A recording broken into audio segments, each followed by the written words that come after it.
రేవంత్ రెడ్డి వన్నీ రాష్ట్ర స్థాయి మాటలేనా? లోకల్గా తనకు ఓట్లేసి గెలిపించిన వారి కోసం పనులేమైనా చేస్తున్నారా? ప్రభుత్వం సహకరించడం లేదని ఒక్క మాట చెప్పి తప్పించుకుంటున్నారా? లేక ప్రజల కోసం పోరాడుతున్నారా? నియోజకవర్గం నుంచి వలసలు ఆగేదన్నాడు. సాగునీటి సమస్యలకు ఎమ్మెల్యే చెబుతున్న కారణాలేంటి? పరిష్కారాలేంటి? పొలిటికల్ గేమ్లో కొడంగల్ వాసులు నలిగిపోతున్నారా?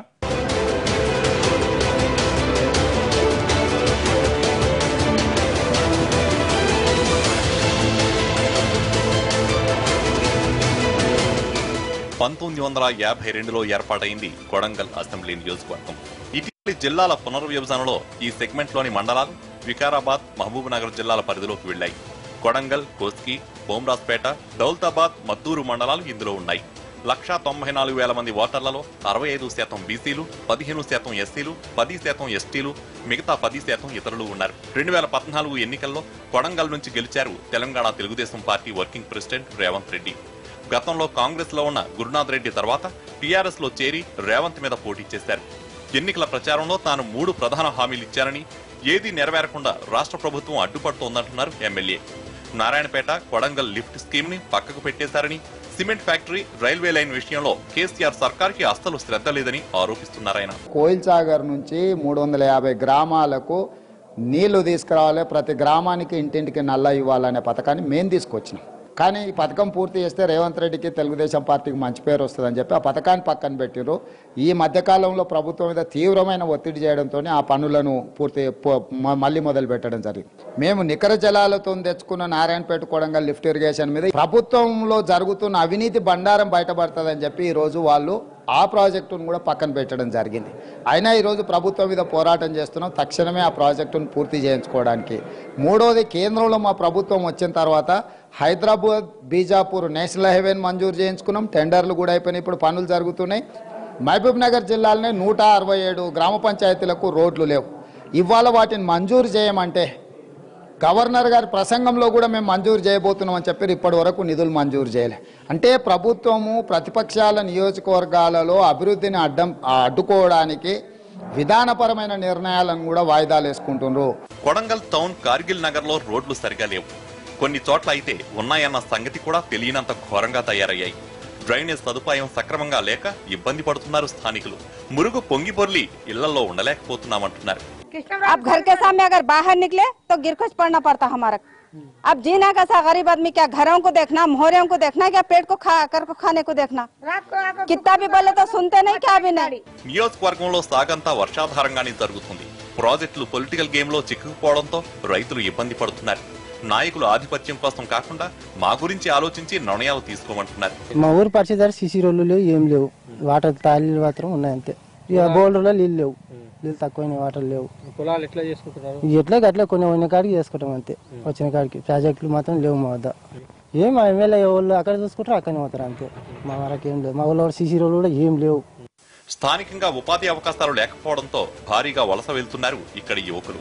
ముంబై, పూణేతో పాటు ఇతర ప్రాంతాల్లో కూలీ పనులు చేసుకుంటున్నారు. లోకల్ గా పని దొరికితే ఊరుగాని ఊరు వెళ్లి యాతన పడే ఇబ్బందులు తప్పుతాయంటున్నారు. సాగునీటి అవకాశాలను మెరుగుపరచమంటున్నారు. సాగే కాదు, సెగ్మెంట్ లోని చాలా గ్రామాల్లో తాగునీటి సమస్య కూడా తీవ్రంగా ఉంది. ఎండాకాలంలో అయితే ఇబ్బంది ఇంకా పెరుగుతోందని ఎమ్మెల్యే ఈ విషయం మీద దృష్టి పెట్టాలంటున్నారు ప్రజలు. ఇక్కడ ఉపాధి హామీ కూడా లేదు సరిగా. చాలా మంది మా మండలం నుంచి చాలా మంది ముంబై, పూణే అక్కడ వలసలు వెళ్ళి అక్కడ పనులు చేసుకోవడం జరుగుతుంది. ఇక్కడ నుంచి అసలు ఇళ్లలో చూస్తుంటే ఇంట్లో వాళ్ళు పెద్దవాళ్ళు ఎవరు లేకుంటారు. ఇక్కడ మొర్లు అట్లనే ఉన్నాయి. సీసీ రోడ్లు ఏం లేవు. సీసీ రోడ్లు ఏం లేవు. రోడ్లు అయితే చూడండి, సంత వారం సంత అవుతుంది. ఇక్కడ ఎవరు పట్టించుకునే నాదులే లేడు. రోడ్డు మీదనే సంత అవుతుంది. సెగ్మెంట్ లో కొత్తగా పాలిటెక్నిక్ కాలేజీ ఏర్పాటైంది. 7 కోట్ల రూపాయల గెయిల్ సాయంతో జూనియర్ కాలేజీ నిర్మాణం పూర్తయింది. విద్య, వైద్య సదుపాయాల మెరుగు కోసం చర్యలు తీసుకుంటున్నారని చెబుతున్నారు రేవంత్ రెడ్డి. కొడంగల్ ప్రజలు ఎప్పటి నుంచో బస్ డిపో కోరుకుంటున్నారని, మంజూరైతే తనకు ఎక్కడ పేరు వస్తుందోనని అధికార పార్టీ ఆ విషయాన్ని పక్కన పెట్టిందంటున్నారాయన. నియోజకవర్గ అభివృద్ధి కోసం అవసరమైతే కోర్టుకు కూడా వెళ్తానన్నది ఎమ్మెల్యే మాట. నేను ఎమ్మెల్యే అయిన మొదటిసారి నా దృష్టికి తీసుకొచ్చారు ప్రజలు ఈ బస్ డిపో గురించి. నేనే స్వయంగా మా సోదరుడే 5 ఎకరాల భూమి కొని ఆర్టీసీకి డొనేట్ చేసి 2 కోట్ల రూపాయలు రాజ్యసభ నిధులు తెచ్చి ప్రభుత్వానికి ఇచ్చినాం. కానీ తెలంగాణ వచ్చిన తర్వాత ఈ ప్రభుత్వం మహేందర్ రెడ్డి గారు మంత్రి అయిన తర్వాత టెండర్లు పిలవకుండా పనులు పక్కన పెట్టారు. అంటే భూమి మేమే ఇచ్చినాం, స్వయంగా నిధులు మేమే ఇచ్చినాం. ఖాళీ పరిపాలన అనుమతి ఇచ్చిన ప్రభుత్వం మేము ఇచ్చిన నిధులకు టెండర్లు పిలవడానికి కూడా 3 సంవత్సరాలు పైబడ్డా కూడా తెలంగాణ ప్రభుత్వం దాన్ని ముందుకు తీసుకెళ్తలేదు. కొడంగల్ అభివృద్ధిని ప్రభుత్వం పట్టించుకోవడం లేదన్న ఆరోపణల్ని ఖండిస్తున్నారు టీఆర్ఎస్ నేతలు. ఎమ్మెల్యే ఇచ్చిన హామీల్ని మర్చిపోయారని, బస్ డిపో రాకపోవడానికి అసలు కారణం ఆయన వైఖరి అయితే నెపాన్ని ప్రభుత్వం మీదకి నెడుతున్నారని అంటున్నారు. ఉన్నత స్థాయిలో మాట్లాడి తాను నిధులు తీసుకువస్తే రేవంత్ తన ఘనతను చెప్పుకుంటున్నారని అంటున్నారు టీఆర్ఎస్ ఇన్ఛార్జ్. అక్కడ బస్ డిపో పెట్టే ప్రసంగమే లేదు. ప్రతి సంవత్సరం మా సర్వే ప్రకారం, మా లెక్కల ప్రకారం ప్రతి సంవత్సరం డిపో వేస్తే 2 కోట్ల లాస్ అవుతుంది మాకు. మేము అన్ని దృక్పథం, అన్ని సర్వేలు చేసి, అన్ని చేసి ఎంత లాభం వస్తుందని లెక్కలు తీసి చేస్తాం తప్ప ఎవరో ఫౌండేషన్ వేశారు, ఎవరో వాగ్దానం చేసినారు అంటే అయ్యే పనులు కావు ఇవి. ఇది ఆర్థిక సమస్య. కోట్ల రూపాయలు ఖర్చు పెట్టి దాంట్లో నష్టం వస్తుందని తెలిసేసినారు అంటే రేపు మాకు కూడా అడిగేవాళ్ళు ఉంటారు. కనుక అటువంటి ప్రసక్తే లేదు అనే మాట చెప్పడం జరిగింది. ఎమ్మెల్యే పనితీరు మీద మిశ్రమ స్పందన కనిపిస్తోంది.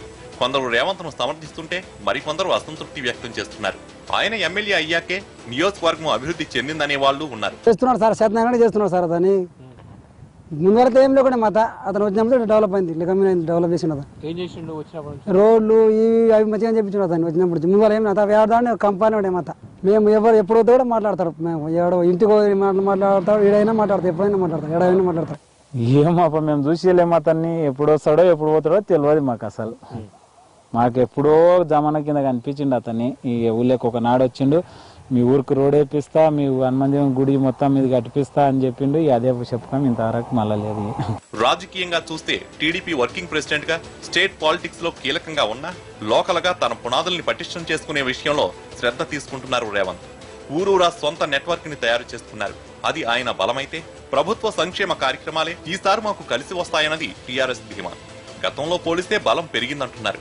ఇక కాంగ్రెస్ కు ఇక్కడ చెప్పుకోవడానికి ఏం లేదు. కనీసం నియోజకవర్గ ఇన్ఛార్జిని కూడా పెట్టుకోలేకపోయింది ప్రధాన ప్రతిపక్షం. దీంతో కొద్దో గొప్ప ఉన్న సానుభూతి పరులు కూడా సైలెంట్ అయ్యారు.